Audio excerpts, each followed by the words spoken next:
Cosmic unconscious mind में जाकर व्यक्ति शराब दे सकता है कि कॉन्शियस से अनकॉन्शियस और अनकॉन्शियस से कॉस्मिक अनकॉन्शियस और कॉस्मिक अनकॉन्शियस से कॉस्मिक कॉन्शियस तक पहुंचना मुश्किल है।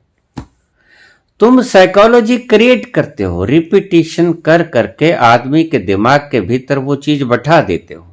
अगर पवित्रता न भी रखी जाए तो उसकी फिक्र मत कर। फिक्र करना आध्यात्मिकता की। जो कॉस्मिक कॉन्शियस के लेवल को छू गया उसे पता चल गया कोई सिद्धि तो मैं सिर्फ एक बार भी नहीं बरत पाया। इनको सीखने में मुझे 3-3 महीने तक लग गए।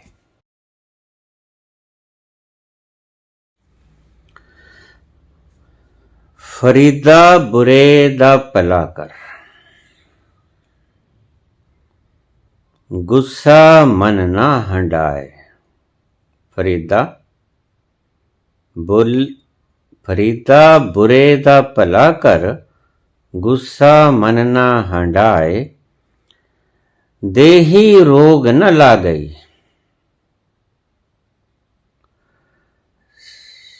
पल्ले सब कुछ पाए।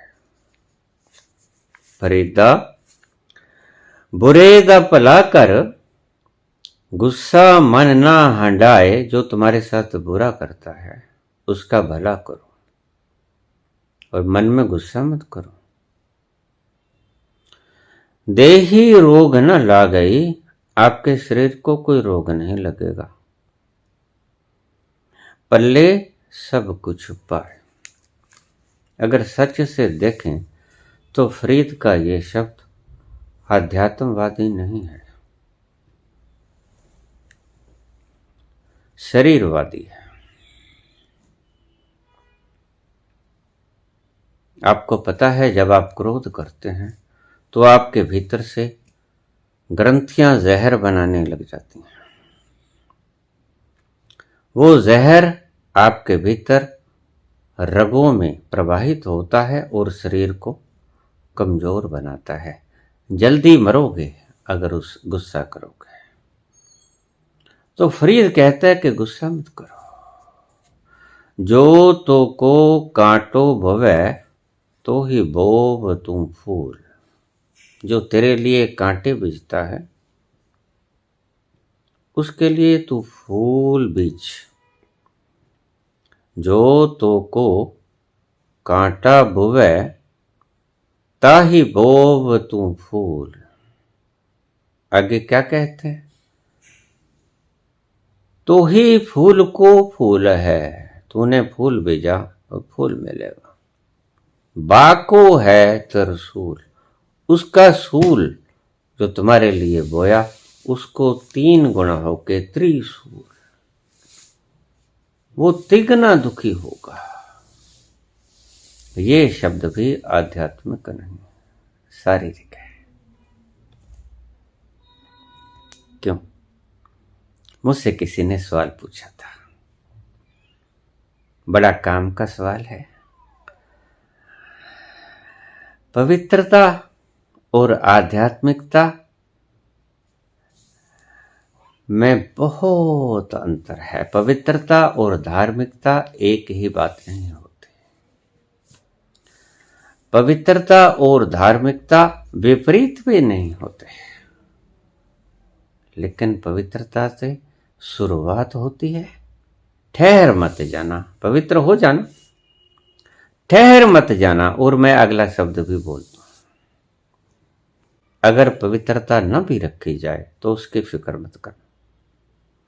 फिक्र करना आध्यात्मिकता की। अब 3 बातें मैंने बोल दी। पवित्रता सद जाए तो शुभ। सत्य बोलो, किसी का बुरा मत करो, किसी के लिए कांटा मत बो, फूल बो। जो बुरा करे उसके लिए भला करो। ये है पवित्रता। इससे सुंदर सृष्टि उत्पन्न होगी बिला शक। लेकिन पवित्रता आध्यात्मिकता नहीं है। Purification is not spiritualism. पवित्रता आध्यात्मिकता नहीं है। इसलिए जो लोग पवित्रता पे रह जाते हैं उन्हें अपनी संस्थाओं के आगे आध्यात्मिक का केंद्र शब्द हटा देना चाहिए। कैसे?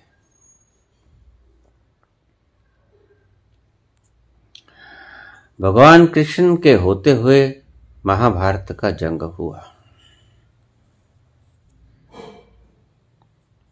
बहुत जगह तुम्हारे शास्त्रों के वचन हमारे अवतार पुरुषों ने तोड़े। क्या क्या गनम तुम भूल जाते हो। तुम्हारे अवतार पहले तो पशु थे, तो छोड़ो, मछली है उसको तो हम खा ही जाते हैं। कच्छप अवतार है, मत्स्य अवतार है, कच्छप अवतार है, नरसिंह अवतार है। इनकी तो बात छोड़ो। सही अवतार हमारे शुरू होते हैं परशुराम से। परशुराम ने अपने पिता जमदग्नि के कहने से अपनी माता रेणुका का सर काट लिया था खुद ही। जिस माता की गर्भ से जन्म लिया उस माता का सर काट लिया पिता के कहने से। इन महापुरुषों का अनुसरण करोगे? हम उसी के औलाद हैं।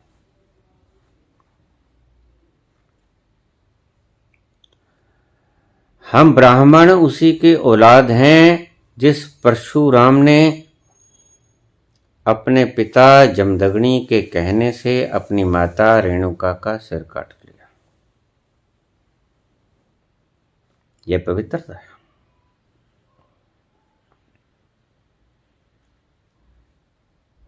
आगे का अवतार कृष्ण अवतार आता है द्वापर में। कहानी है कि ऋषि गौतम की पत्नी अहिल्या बहुत सुंदर थी।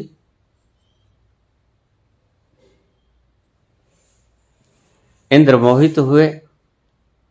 इंद्र ने ब्रह्म मुहूर्त में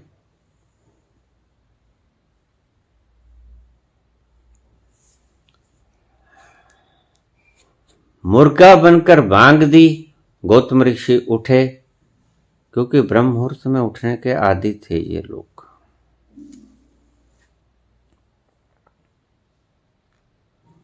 उठे, स्नान करने चल गए, लेकिन जाकर पता लगा कि वक्त नहीं हुआ है। वापस आ गए तो अहिल्या को राजा इंद्र गौतम ऋषि का वेश बनाकर समागम की अवस्था में था। देख लिया गौतम ने तो गलती किसकी? अहिल्या। उसे तो पता भी ना था। उसने पूछा कि स्वामी आज इतनी जल्दी क्यों आ गए? लेकिन इंद्र कुछ न बोला। इंद्र उसके साथ समागम करने लग गया। और फिर जब गौतम को पता चला तो गौतम ने श्राप दिया अहिल्या को। अहिल्या का कसूर क्या है आज तक नहीं कोई बता पाया। जा तू शिलावत हो जा। हो गए। पूछा है किसी ने, सवाल में से मैं कई जवाब दे देता हूं कि क्या ऐसा हो सकता है? हो सकता है। अगर कोई व्यक्ति सुपर अनकॉन्शियस में जाकर किसी को श्राप दे दे तो वो पूर्ण हो जाता है। कॉस्मिक अनकॉन्शियस में जाकर, क्योंकि उसके पास शक्ति होती है कॉस्मिक, लेकिन वो शक्ति बुरे के लिए काम आती है। अनकॉन्शियस जैसे कोई शक्ति अंकुश के बिना निरंकुश घूम रही हो, वो होती है कॉस्मिक अनकॉन्शियस। ज्ञान तो नहीं होता उसे, होती तो वो अज्ञानता की वशीभूति है, अनकॉन्शियस, लेकिन होती कॉन्शियस से बहुत ज्यादा होती है। अगर कोई व्यक्ति कॉस्मिक अनकॉन्शियस में उतरना शुरू हो गया तो ऐसे व्यक्तियों से दूरी बनाकर रहना। न जाने किस बात पर वो दुखी हो जाए, लेकिन शक्ति है उनके पास, और पागल है वो लोग। अनकॉन्शियस, अनकॉन्शियसनेस में अगर शक्ति आ जाएगी, जैसे शराब पिला के व्यक्ति के हाथ में पिस्तौल दे दी जाए तो शुभ नहीं करेगा, अशुभ करेगा।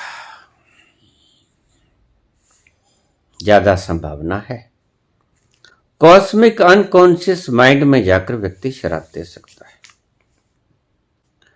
और दूसरा सवाल मुझसे पूछा है कि वरदान कॉस्मिक कॉन्शियसनेस में जाकर, चौथा मनो अवस्था, उसमें जाकर व्यक्ति वरदान दे सकता है। वो क्योंकि शुभ ही शुभ सोचेगा। मुझसे बहुत व्यक्ति पूछ लेते हैं कि दुर्वासा ने श्राप ही श्राप दी है। नहीं, ऐसा नहीं है। दुर्वासा ने वरदान भी बहुत दिए। माता कुंती को जो पूजा करके किसी भी महान पुरुष को बुलाना, ये श्राप थोड़े है, वरदान है। किसी भी देवता की पूजा करे और जिस चीज से पूजा करे वो सूत्र उसे दे दिया गया, और कुंती ने कौतूहल वश उसको आजमाना चाहा। आजमाने के चक्कर में कुंती फंस गई। सूर्य की आराधना की, सूर्य प्रकट हो गए। अब भगवान सूर्य तो ऐसे कि जब आ ही गए हैं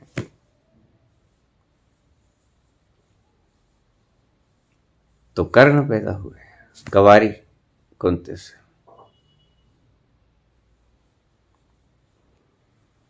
तो ऐसा नहीं है कि श्राप ही श्राप दिए हों। हाँ, ज्यादा श्राप दिए, इसीलिए उनका नाम दुर्वाचा से बिगड़ के दुर्वासा हमने रख दिया। लेकिन दुर्वचन ही बोले उन्होंने, जब भी बोले थे सुपर कॉन्शियस में से। लेकिन ध्यान रखना कि कॉन्शियस से अनकॉन्शियस और अनकॉन्शियस से कॉस्मिक अनकॉन्शियस और कॉस्मिक अनकॉन्शियस से कॉस्मिक कॉन्शियस तक पहुंचना मुश्किल है, लेकिन उल्टे जाना बड़ा आसान है। कॉस्मिक कॉन्शियस से आप छलांग लगा के एक क्षण में कॉस्मिक अनकॉन्शियस में आ सकते हो, और कॉस्मिक अनकॉन्शियस से अनकॉन्शियस में एक छोटी सी छलांग एक क्षण में आ सकते हो, और अनकॉन्शियस से आप एक छलांग लगा के कॉन्शियस में आ जाते हो। जब तुम सोए पड़े को कोई जगाता है, थोड़ा सा हिलाता है, तुम फौरन जाग जाते हो, कॉन्शियस में आ गए। अनकॉन्शियस में थे लेकिन थोड़ा सा हिलाया आपको और आप जाग जाते हैं, कॉन्शियस में आ जाते हैं। लेकिन कॉन्शियस से अनकॉन्शियस जाने के लिए थोड़ा प्रयास करना पड़ता है। देखिए, आप क्रिया योग करते हैं, श्वास क्रिया करते हैं, तो अनकॉन्शियस में पहुंचते हैं। मेहनत करनी पड़ती है, लेकिन अनकॉन्शियस में से कॉन्शियस में आने के लिए कोई मेहनत नहीं करनी पड़ती, क्योंकि वो आपका तल है। तो इसी तरह से वो संत थे, इसमें कोई शंका नहीं। जो कॉस्मिक कॉन्शियस के लेवल को छू गया, उसे पता चल गया कि मैं कौन। तो कॉस्मिक कॉन्शियस से कॉस्मिक अनकॉन्शियस में वो एक क्षण में आ जाता है, और फिर वहां से अनकॉन्शियस, और फिर वहां से कॉन्शियस। क्षण क्षण में अपना गियर बदल लेता है। जैसे ड्राइवर एक क्षण में सारे गियर बदल लेता है, बैक भी लगा सकता है, और पहला, दूसरा, तीसरा, चौथा, पांचवा जितने भी है लगा सकता है। लेकिन ट्रेंड व्यक्ति तो ऐसा कर सकता है, जिसने साधना करके सारे के सारे तल छू लिए, वो बैक तो आराम से आ जाएगा, लेकिन सीधे सीधे इन चारों तलों को छूना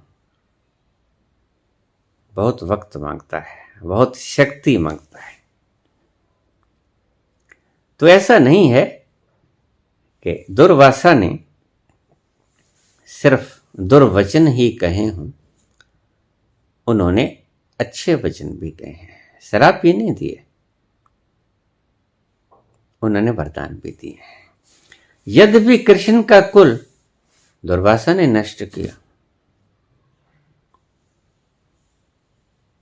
इसलिए डरते थे उनसे कि कहीं ये श्राप ना दे। इसका क्या पता है, तो दूर से ही नमस्कार करके चले जाते थे। जो आशीर्वाद देता है हम उसके चरण छूते हैं, कि नहीं आशीर्वाद दिया तो कम से कम दुर्वचन तो नहीं बोलेगा। तो पूछा है कि पवित्रता और आध्यात्मिकता क्या एक नहीं है? नहीं नहीं नहीं, एक नहीं है। वर्ण में विरोधी न कहूंगा, इतना ही बहुत है। लेकिन एक बात बता दूं कि अगर आप में प्योरिटी ना होगी तो आप आध्यात्मिक हो सकते हो। शायद आपके लिए नई बात हो, या किसी संत ने आपको ना बताई हो, या आप पहली बार ये बात सुन रहे हो, लेकिन यह सत्य है। आपने अघोरी संत देखे, अपवित्र रहते हैं लेकिन पहुंचते हैं। देखिए, अब आपको मैं सूत्र बताता हूं। शरीर की किसी भी अवस्था से अध्यात्म का कोई लेना देना ही नहीं। अब ये जो लोग आपको आसन सिखाते हैं, हलासन कर लो, सर्वंगासन कर लो, मयूरासन कर लो, भुजंगासन कर लो, शीर्षासन कर लो, 84 आसन है। 84 आसन क्या है? 84 लाख आसन है। कितने ही किए जाओ, चक्रासन कर लो, मयूरासन कर लो, कितना ही कर लो, सब कुछ मैंने किया है। ये झक मैंने मारी हुई है, बहुत वक्त मैंने खराब भी किया है। मैं आज सोचता हूं कि मैंने 23 वर्ष गाल दिए। ये काम मेरा 6 वर्ष में हो सकता था, 7 या 6 वर्ष में आराम से कर सकता है। 16 या 17 वर्ष मैंने फालतू की चीजों पे बेकार किए। शमशान की क्रियाओं में मैंने 700 सिद्धियां सीखी तो, लेकिन मैं समझता हूं कि इन सिद्धियों का मैं क्या करूं।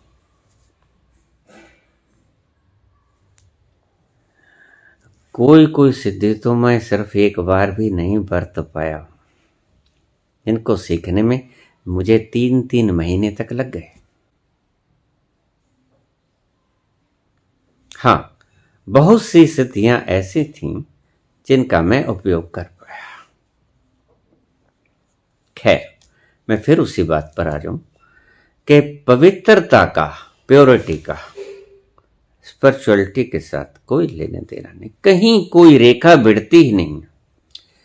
ये पैरेलल चीजें चलती हैं। अगर आप प्योर होगे तो अच्छी बात है, अगर आप प्योर नहीं हैं तो भी आप आध्यात्मिक हो सकते हैं।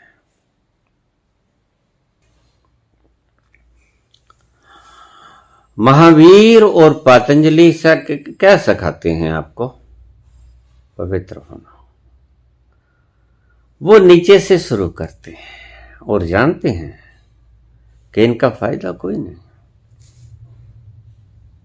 वो कहते हैं कि यम से शुरू करो। यम, नियम, आसन, प्राणायाम, प्रत्याहार, धारणा, ध्यान, समाधि, ये समाधि तक पहुंचने के योग के अष्टांग अंग हैं, पातंजलि कहते हैं। यम, नियम, प्राणायाम।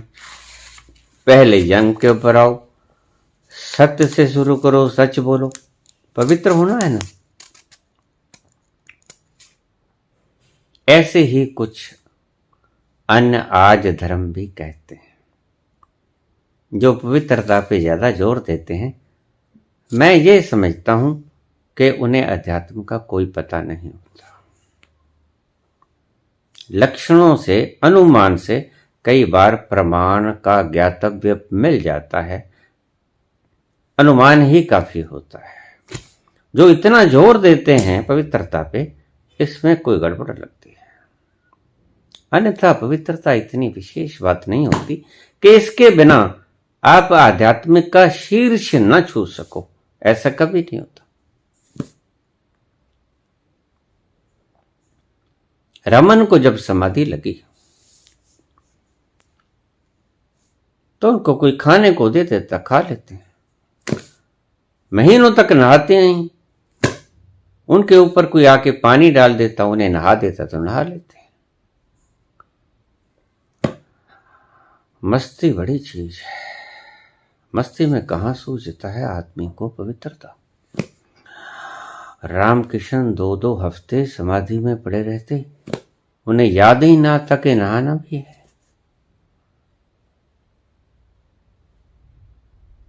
अगर पवित्रता और आध्यात्मिकता में से एक चुनना पड़े तो आध्यात्मिकता को चुन लेना, क्योंकि पवित्रता आपको कहीं नहीं लेके जाएगी। शरीर शुद्धि ही तो है। शरीर शुद्धि है, मन शुद्धि है, विचारों को शुद्ध कर लो, शरीर को शुद्ध कर लो। ये बात अलग है कि अगर आपके पास साधन है, शरीर भी शुद्ध रह सकता है और आप आध्यात्मिकता को भी पा सकते हो, तो फिर आप दोनों को चलाना। लेकिन मैं ये कहता हूं कि अगर दोनों में से एक को चुनना पड़े तो आध्यात्मिकता को चुन लेना, क्योंकि नहाने में इतना आनंद कभी नहीं आएगा जितना समाधि में निरंतर आएगा और कभी ना टूटने वाला आएगा। आध्यात्मिकता की समाधि का आनंद अखंड होगा। बस वो एक बार लग गया, फिर नहाते रहो।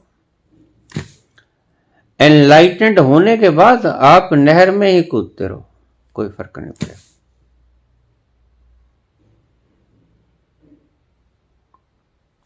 लेकिन मुश्किल आती है साधक के लिए। यम, नियम, आसन, प्राणायाम, प्रत्याहार, धारणा, ध्यान, समाधि। अब क्योंकि मूल विषय नहीं है मेरा, इसलिए मैं संक्षेप से आपको समझा दूंगा। यम में सत्य, अहिंसा, अस्तेय, ब्रह्मचर्य, अपरिग्रह, ये 5 अंग हैं। इनको साधो। सत्य, अहिंसा, अस्तेय, ब्रह्मचर्य, अपरिग्रह। यम, नियम। नियम में आएगा शौच, संतोष, तप, स्वाध्याय, ईश्वर प्राणिधाम। ये नियम में आ जाएगा। अब 5 वो साधो, 5 ये साधो, 10 उसके बाद प्राणायाम। प्राणायाम को तब उसके बाद आसन, आसनों का तो कोई अंत ही नहीं। फिर उसके बाद प्राणायाम, प्राणायाम का भी कोई अंत नहीं। ये प्राणायाम सिखाने वाले लोग कहां आध्यात्मिक होते हैं। आध्यात्मिक जिसके भीतर लालसा जग गई वो तो तख्तों को लात मार के मांग के खा लिया करते हैं, और जो नकली आध्यात्मिक बनना चाहते हैं अपने नाम के आगे ही सिर्फ बाबा लगा लिया करते हैं। वो सिंहासन बनाने के लिए ये काम किया करते हैं। एक सिंहासन को लात मार के भिक्षा पत्र पकड़ लेता है, एक भिक्षा पत्र को लात मार के सिंहासन पकड़ लेता है। शब्द दोनों में दोनों ही वरते गए हैं, सिंहासन भी और भिक्षा पत्र भी, लेकिन थोड़े से उल्टे पुल्टे वरते गए हैं। ये ध्यान में रखना।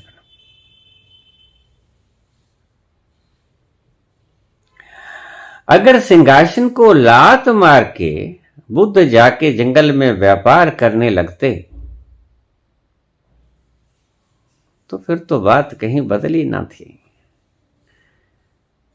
लेकिन अगर बाबा के नाम पर कोई व्यक्ति व्यापार करे, ये थोड़ा जचती नहीं बात, थोड़ा क्या पूरी ही नहीं जचती बात।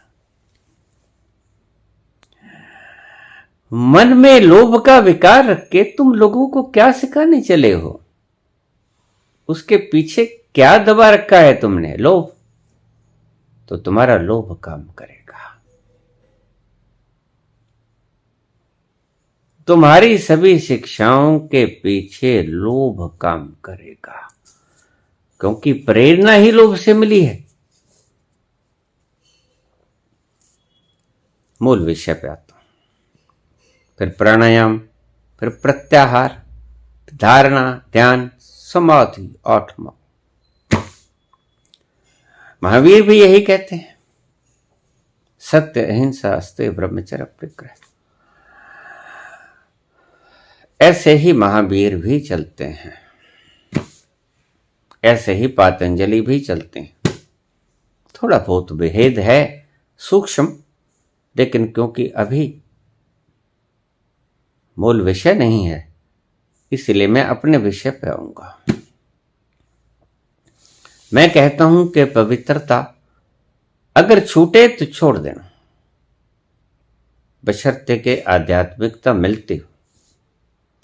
आध्यात्मिकता के कारण पवित्रता भंग होती हो जाने देना, जरा भी चिंता मत करना इस बात के लिए कि हाय मेरी पवित्रता भंग हो गई। मैंने एक ब्राह्मण देव देखे, वो सुबह जब तक नहाते हैं तब पाठ पूजा नहीं करते थे।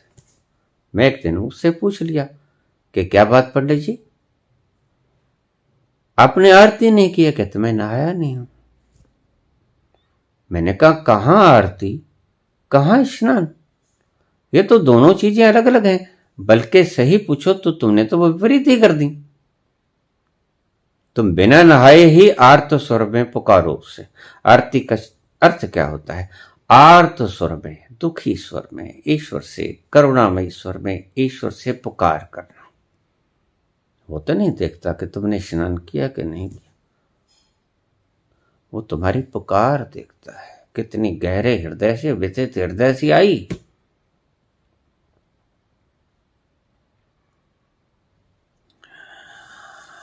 प्योरिटी और स्पिरिचुअलिटी। महावीर कहते हैं, पातंजलि कहते हैं कि प्योरिटी को साधो फिर आध्यात्म में जाओ।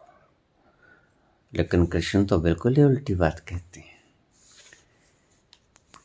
फिर क्या होगा? कृष्ण तो प्योरिटी के ऊपर जरा भी जोर नहीं देते हैं।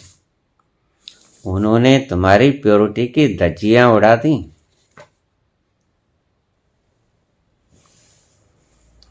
जिस प्योरिटी की बात आप करते हो,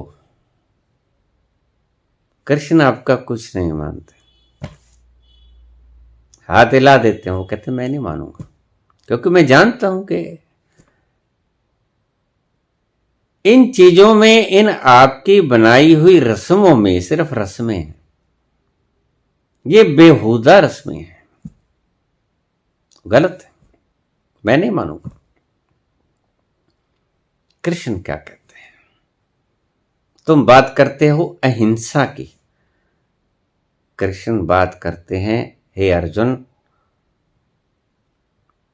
मामनुस्मर युद्ध च, मुझे याद कर युद्ध में कूद जा, यानी हिंसा कर। सीधे सीधा मतलब है।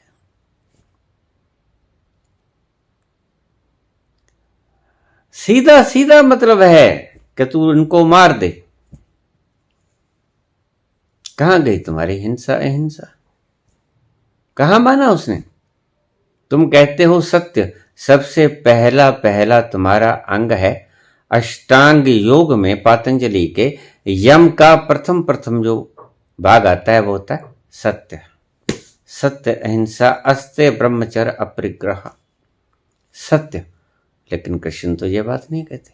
कृष्ण युधिष्ठिर से कहते हैं, सत्यवादी युधिष्ठिर से, कि तू झूठ बोल।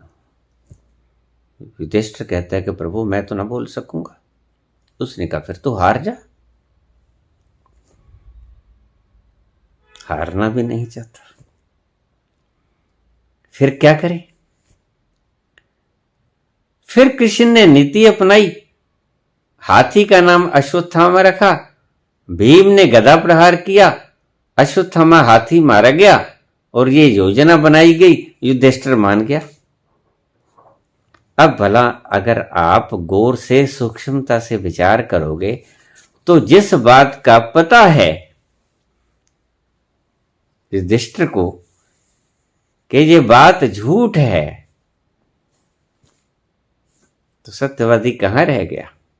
परोक्ष रूप से तो झूठा ही हो गया। जब वो द्रोणाचार्य के आगे कहता है, उसके सामने जाके कहता है, हतो अश्वत्थामा गजो वानरो। वो हाथी था कि आदमी था ये तो नहीं कह सकता मैं, लेकिन अश्वत्थामा मारा गया। और जब उन्होंने कहा गजो कि वा नरो, तो उन्होंने ढोल नगाड़े खड़का दिए। वो द्रोणाचार्य को सुना ही नहीं। तो ये कैसा सत्य हुआ जिसकी पृष्ठभूमि में असत्य विराजमान है? तो इससे अच्छा तो सीधा ही बोल देता, गजो किंवा नरो, बोलने की आवश्यकता ही नहीं थी। लेकिन ये बेईमानी है सत्य के साथ। ऐसे हैं तुम्हारे सत्यवादी, शब्दों की शुचिता में छुपा लेते हैं अशुचिता सत्य की। सत्य की अशुचिता शब्दों की शुचिता में समा लेती है। जरा गौर से समझ लेना बात को। युधिष्ठिर ने भी ऐसा ही किया। कृष्ण कहते हैं कि इनको मार दे। कृष्ण कहता है, उसे पता है कि मेरी भी इसमें 7 अक्षौहिणी सेना है। भगवान कृष्ण के पास दोनों गए थे। दुर्योधन ने सेना मांग ली, अर्जुन ने कृष्ण मांग ली। देखिए, जाको मैं दारुण दुख देही, ताकि मत पहले हर ले। अग्र पूजा के वक्त इंद्रप्रस्थ में उसने जो दृश्य देखा कि शिशुपाल की गर्दन उड़ा दी कृष्ण। बहुत से चमत्कार उसने अपने आंखों से देखते हुए भी जाके क्या मांगा कृष्ण से? सेना। अब ये मत ही तो फिर गए ना। तो ठीक कहते हैं भगवान कृष्ण, जाको मैं दारुण दुख देही, ताकि मत पहले हर ले। ये दृश्य उसने अपनी आंखों से देखा। भरी सभा में शिशुपाल का सुदर्शन चक्र से सिर कटता हुआ, और ये देख के भी उसकी मत के भीतर सुधार ना हुआ। कृष्ण जब बन के गए दूत, शांति दूत, और समझौता ना हो सका, वो कहने लगे कि सिर्फ 5 गाम ही दे दे।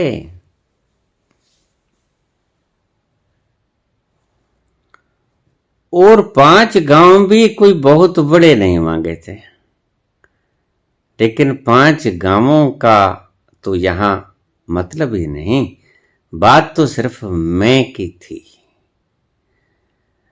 कृष्ण ने कहा कि तू सिर्फ 5 गांव श्रीपत, बागपत, सोनीपत, पानीपत और तिलपत। श्रीपत जिसे सिही कह देते हैं, बागपत, सोनीपत, पानीपत और तिलपत, ये सभी गांव आज हरियाणा में हैं। ये 5 गांव थे, छोटे छोटे गांव थे।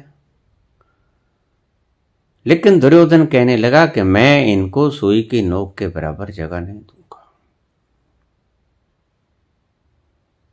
बात ये थी कि मैं ठीक हूं, मैं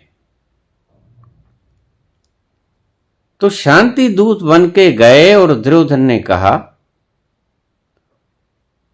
कि मैं एक सुई की नोक के बराबर आपको जगह नहीं दूंगा। तो कृष्ण ने युद्ध की घोषणा कर दी, शंख बजा दिया। युद्ध की घोषणा करते ही दुर्योधन ने अपने फौज से कहा कि इसे ग्वाले को गिरफ्तार कर लो, अरेस्ट। उसकी सेना भागी गिरफ्तार करने के लिए श्री कृष्ण को, और श्री कृष्ण ने अपना विराट स्वरूप दिखा दिया, चक्र हाथ। कंप गए सारे, सभा बर्खास्त हो गई, दुर्योधन भाग गया। सब कुछ जानते हुए भी मूर्ख बना रहा, देख कर भी अनदेखा बना रहा। तो कृष्ण कहते हैं कि अब संधि कामयाब नहीं होगी। कृष्ण का एक बहुत प्यारा शब्द है कि युद्ध उस अवस्था में होना चाहिए जबकि शांति के सभी दरवाजे बंद हो गए हों। और शांति के सभी दरवाजे बंद हो गए जब दुर्योधन ने कह दिया कि मैं सुई की नोक के बराबर जगह नहीं दूंगा। तो कृष्ण ने युद्ध का बिगुल बजा दिया। कृष्ण क्या कहते हैं? कृष्ण पवित्रता की बात ही नहीं करते। कृष्ण बात करते हैं आध्यात्मिकता की। महावीर का जैन मुनि आज पांव रखता है कि कीड़े के ऊपर पांव रख दिया जाएगा तो कीड़ा मर जाएगा। अब यहां बारीक फर्क समझने की चेष्टा करना, क्योंकि इस प्रवचन का करीब करीब संपूर्णता की ओर जा रहा है यह प्रवचन।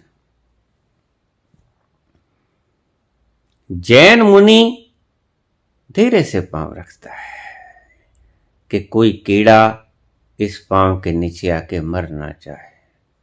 भाव भाव कीड़ा शरीर है, अर्थ मैं भी शरीर हूं। यहां बात समाप्त होती है। महावीर का जैन मुनि अपने आप को शरीर मानता है, इसीलिए तो शरीर को बचाएगा। लेकिन कृष्ण शरीर नहीं मानते। कृष्ण अर्जुन से कहते कि इनको सफा चट कर दे, दर्द दे इनको, फिक्र मत कर, मां मनु स्मर, मैं जिम्मेवार हूं, मुझे याद कर। इन्हें मार दे, क्यों? क्योंकि नैनम छिन्दन्ति शस्त्राणि नैनम दहति पावका न चैनम क्लेदन्त्यापो न शोषयति मारुतः। यह मर ही नहीं सकते। तू क्लेश मुका दे। न तू मर सकता है, न भीष्म मर सकता है, न द्रोणाचार्य मर सकता है, ना ये सारी अक्षौहिणी सेना मर सकती है। जो मर ही नहीं सकता, क्लेश को तो मार दे, और इनके मरने के बिना क्लेश नहीं मरेगा। क्लेश मिटाना है तो इनको मारना पड़ेगा, यद्यपि ये मर ना पाएंगे।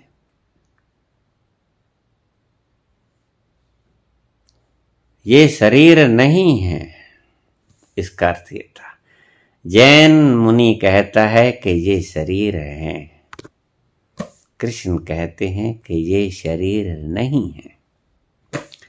जैन मुनि कहता है कि ये शरीर है इसलिए कहीं मर ना जाएं। कृष्ण कहते हैं कि ये शरीर नहीं है, इनको मार दे। क्यों? क्योंकि ये जीते क्लेश करते हैं। जीते अगर क्लेश करते हैं तो क्योंकि ये शरीर है ही नहीं तो इनको अशरीरी करते, कहीं और जन्म ले लेंगे। यहां तो क्लेश करते हैं ये, और क्लेश हम होने नहीं देना चाहते। इसलिए तू शस्त्र उठा और इनको मार दे। कोई तेरा गुरु नहीं है, कोई तेरा पितामह नहीं है, ये सब शरीर के भीतर आत्माएं हैं।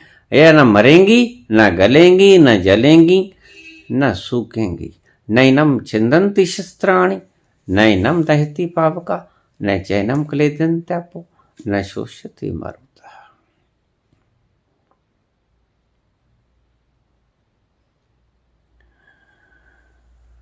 ये फर्क है कृष्ण में और महावीर में। दोनों ही उस चरम तत्व को जान चुके हैं और दोनों की बाहर की कर्म भूमि बिल्कुल उलट है, विपरीत है।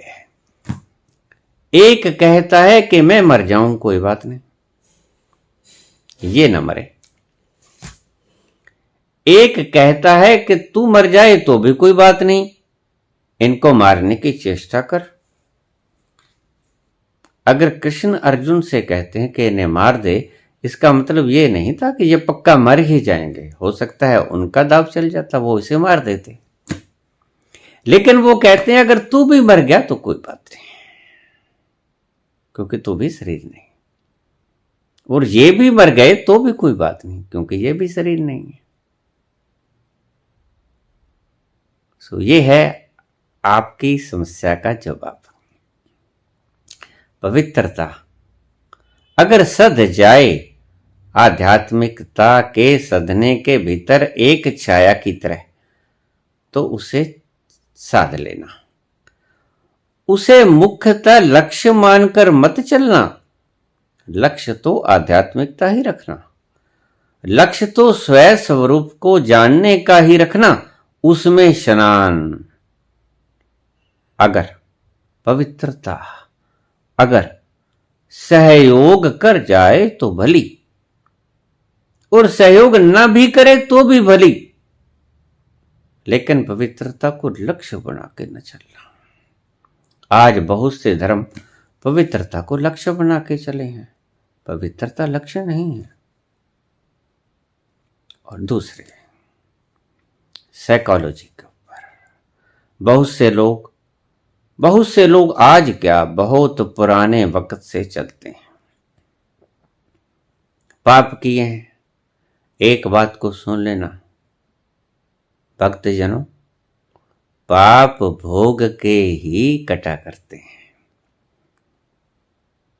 तुम लाख चीजें बाहर बना लो, क्रिएट कर लो, गंगा बना लो, यमुना बना लो, त्रिवेणी बना लो, वहां स्नान कर लो और मन की खोपड़ी में जमा लो कि हम यहां छलांग लगाएंगे, हमारा सारा पाप खत्म हो जाएगा। गलत। पाप भोगने से ही चुकेंगे। ये तुम्हारे पंडितों की शरारतें हैं। मैं पंडित नहीं कहूंगा, मैं अज्ञानी कहूंगा, मैं मूर्ख कहूंगा। भला ऐसा कभी हुआ है तुमने पाप कर दिया, तुमने किसी का कत्ल कर दिया और गंगा स्नान करे और तुम्हारा पाप धुल गया? ये कैसे हो सकता है? आज भी वैसे ही बातें हैं। तुम साइकोलॉजी क्रिएट करते हो, रिपीटिशन कर करके आदमी के दिमाग के भीतर वो चीज बैठा देते हो कि तुम ऐसे करोगे तो ऐसा हो जाएगा ना, होगा तो वैसा ही जैसा नियमानुसार है। हां, तुम अपनी खोपड़ी में कुछ जचा सकते हो, ये तुम्हारी मर्जी। जैसे पुरातन लोग ये जचाए बैठे थे कि हम कुंभ स्नान कर लेंगे सारे पाप नष्ट, गंगा स्नान कर लेंगे, पुष्कर जाके नहाएंगे, सारे पाप खत्म। ये एक लोभ था, भारी लोभ था। ऐसे थोड़े ही पाप खत्म हुआ करते हैं। पाप खत्म करने का और पुण्य खत्म करने का एक विधिवत ढंग बना रखा है परमात्मा ने, कुदरत ने। उस ढंग से बाहर तुम लाख कोशिश कर लो, वो समाप्त नहीं होंगे। पाप और पुण्य, पुण्य भी साथ में रखता हूं, भोगने के बिना खत्म नहीं होंगे, भोगने पड़ेंगे। तुम चाहे बाबा जी के पास किसी सचखंड में जाके लोटपोट हो लो, उसके चरणों में अनर्सी ग्रहण करके वापस धरती पे आ जाओ, चाहे तुम उसकी पूजा प्रार्थना कर लो, इससे कुछ नहीं होने वाला। इससे ना तुम पवित्र हो सकते हो, ना तुम आध्यात्मिक हो सकते हो। दोनों चीजों से गए, दुविधा में दोनों गए, माया मिली ना राम। अगर तुमने ऐसी मूर्खताएं पाल ली कि हम जाएंगे बाबा जी की गोद में लौट जाएंगे, एनर्जी फुल हो, एनर्जेटिक हो जाएंगे और स्पिरिचुअलिटी को भी पा जाएंगे, तो गलत है। ये भ्रम त्याग देना, ये सत्य नहीं है।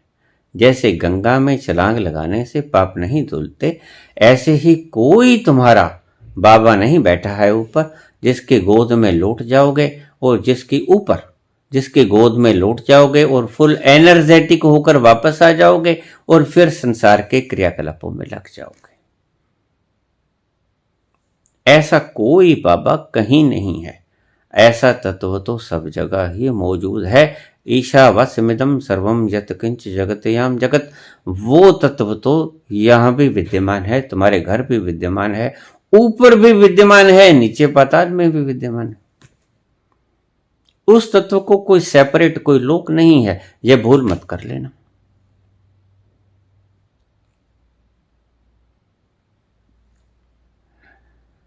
वो सब जगह मौजूद है। जिस तरफ देख लिया जान तसद्दुक कर दी, मैं तो मोहताज नहीं काबे या बुत खाने का। मुझे कोई नहीं, काबा है कि बुत खाना है, मुझे जहां से प्यार छलका ढलका, मैं तो वहीं लिट गया। जिस तरफ देख लिया जान तसद्दुक कर दी, मैं तो मोहताज नहीं काबे या बुत खाने का।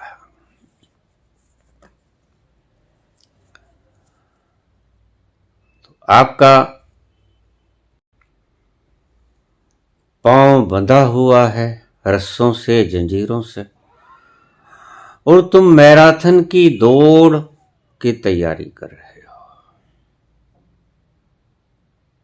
मुझे देखना होगा कि तुम्हें मैराथन की दौड़ की तैयारी करने से पहले तुम्हारी जंजीरें खोल दूं। इसीलिए जब मैंने तुम्हारे पांव बंधे पाए तो उपदेश देने का कोई अर्थ ही नहीं है, हुक्म भी देने का कोई अर्थ नहीं। रेफरी अगर तुमसे कह दे कि दौड़ो, तुम्हारे पांव में जंजीरें हैं, तुम क्या करोगे? नहीं दौड़ सकोगे। इसलिए दीक्षा पहला कदम था, उससे शुरुआत करने जा रहा हूं। धीरज मत खोना, धीरज रखना। तुम्हें बराबर प्रश्नों के उत्तर न भी दूं, क्योंकि मेरा कन्वर्सेशन तुम्हारे साथ नहीं रह पाएगा, लेकिन इस दौरान मैं दीक्षा दूंगा। इस दौरान मैं तुम्हें अपने प्रवचन डालूंगा। प्रवचन तो एक ही दिशा में होते हैं, तुम देख लेना। मेरे जितने भी 100, 150, 200 प्रवचन हुए हैं, सभी की दिशा आखिर आपको उसी तत्व तक लेकर जाएगी। तो मैं किसी भी चीज पे बोल लूंगा, बहुत कुछ बोलने को पड़ा है। अष्टावक्र गीता पढ़ी है, सुंदर से सुंदरतम धार्मिक ग्रंथ। किसी भी चीज को उठा लूंगा, गीता उठा लूंगा, गुरु ग्रंथ साहब उठा लूंगा, कुरान उठा लूंगा, बाइबल उठा लूंगा, मैं कुछ भी उठा लूंगा। आपके पास प्रवचन तो आएंगे, हां, आपके प्रश्न नहीं मेरे पास आएंगे। और प्रश्न के साथ साथ आपको आपके प्रश्नों का जवाब वैसे भी मिल जाता है। बहुत से व्यक्ति हैं, मुझे प्रश्न पूछ लेते हैं, घंटे बाद उनका फोन आ जाता है कि जी आपका मेरा उत्तर तो मिल गया, आपकी फलां प्रवचन में इसका उत्तर दिया हुआ है। तो अगर ऐसा हो जाए तो बाकी के प्रवचनों को भी सुन लेना, उनमें से आपको शायद जवाब मिल जाए। लेकिन अगर आपको जवाब फिर भी नहीं मिला है तो कोई बात नहीं, पहले आपकी पांव की जंजीरें मुझे तोड़ लेने दो। आप भाग तो फिर भी नहीं पाओगे, आपको बता भी दूं तो दौड़ तो आप फिर भी नहीं पाओगे। इसलिए थोड़ा शांति बनाए रखो। जितने प्रवचन मैंने दिए हैं उनको सुनते रहो, आनंद मानते रहो। धन्यवाद।